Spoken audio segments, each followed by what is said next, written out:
Some are calling it an appalling twist in one of the most disturbing stories to come out of the entertainment world. Just weeks ago, this photo was posted on TMZ showing a massively bruised and battered victim of domestic violence. Although it has never been officially confirmed, the face is unmistakably that of pop music superstar Rihanna. Her boyfriend, singer Chris Brown, is alleged to be the man responsible for this. And now People magazine is reporting that all is forgiven. That's right, People magazine says Rihanna has actually gone back to Chris Brown. Brown is scheduled to be in court this week to face arraignment, but given the shocking development, will this case even go forward? And more important, is Rihanna still at risk? A lot to discuss, and I want to hear from you. But first, straight to my panel. Carlos Diaz, correspondent for Extra, Jennifer Harstein, clinical psychologist, and Lisa Bloom, an anchor on the Legal Network In Session.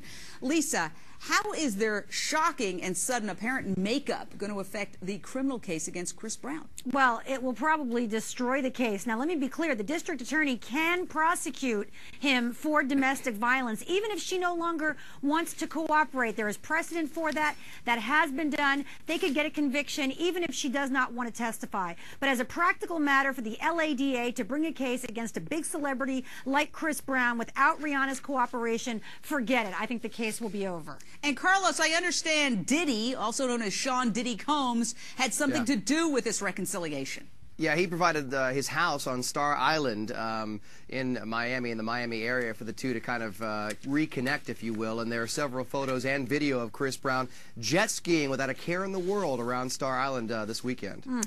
Well, I got to go to the shrink on this one. Jennifer Harstein, it's been less than a month, and this woman has now forgiven, even though the entire world is appalled at the photo of her battered and beaten face. I mean, has she become a poster child for battered women syndrome? To a certain degree, yes. You know, unfortunately, this happens more than it doesn't. More women go back to their abusers than don't. And what happens is there is this sense of guilt or obligation of, well, maybe this time it will be different. Maybe this time he's changed his ways. And it's unfortunate that she may be doing this. And they're young. We forget that she's only 21 years old. He's 19.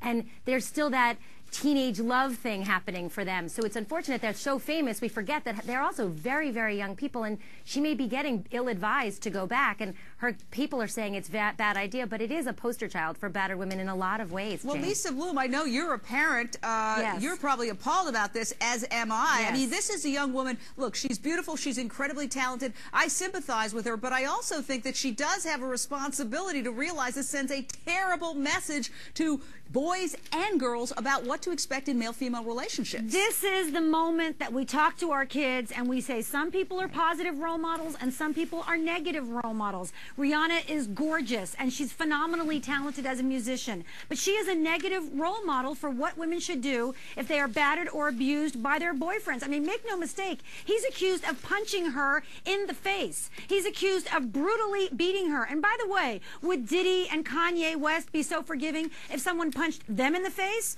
Or are they only forgiving if it's a woman who's punched in the face? All right, I mean, well, this is a very sad situation. We'll get the guy who's on the panel in on this. Carlos Diaz, I understand Chris Brown is going to anger management classes, but I heard that his PR person suggested it. Well, yeah, and let's make one thing clear, by the way. Jane, you and I, we agree on nothing, ever. Yes, true. But I completely agree with you on this instance that you know, I mean, domestic violence is one of the most hideous crimes out there. If a man ever, you know, hits a woman, there's no reason or there's no excuse for the woman to go back, and this is a terrible situation. But you're right, Chris Brown tried to do the good PR thing and, you know, do the whole anger management course thing. There's also another aspect here. So many young girls look up to Rihanna. And, you know, if you say, well, Rihanna took Chris Brown back, so maybe I can take my boyfriend back. No, don't do that. This is wrong. And this is just, it's a sad, sad chapter in an already sad story. It sure is. Rihanna's dad, Ronald Fenty, spoke to People magazine about his daughter's reunion with her alleged abuser. Quote, "Whatever road she chooses, I'm behind her." Do you agree with this, Jennifer Harstein, that dad should be in favor of this quick forgiveness? I mean, let's face it, people can change, but not after 3 weeks. Not after 3 weeks, and anger management, to be truthful, isn't going to do it. He needs to do a lot more than that. And I think we're all in agreement that this is an incredibly egregious crime. And it's sad, what's so sad is that Rihanna is not alone in being someone who goes back. So while we can say there's no excuse, the fact is that she, on some levels, probably even blaming herself, which is the real unfortunate truth. So it's an opportunity for the media and for everyone who puts them as role models to explain how to get help when you're being abused, how to find opportunities to talk to somebody, because I think it's a big piece that's being missed. We're talking about how Chris Brown's career can be destroyed and how he's this horrible person, but what can kids do? Because more teenagers are having this happen.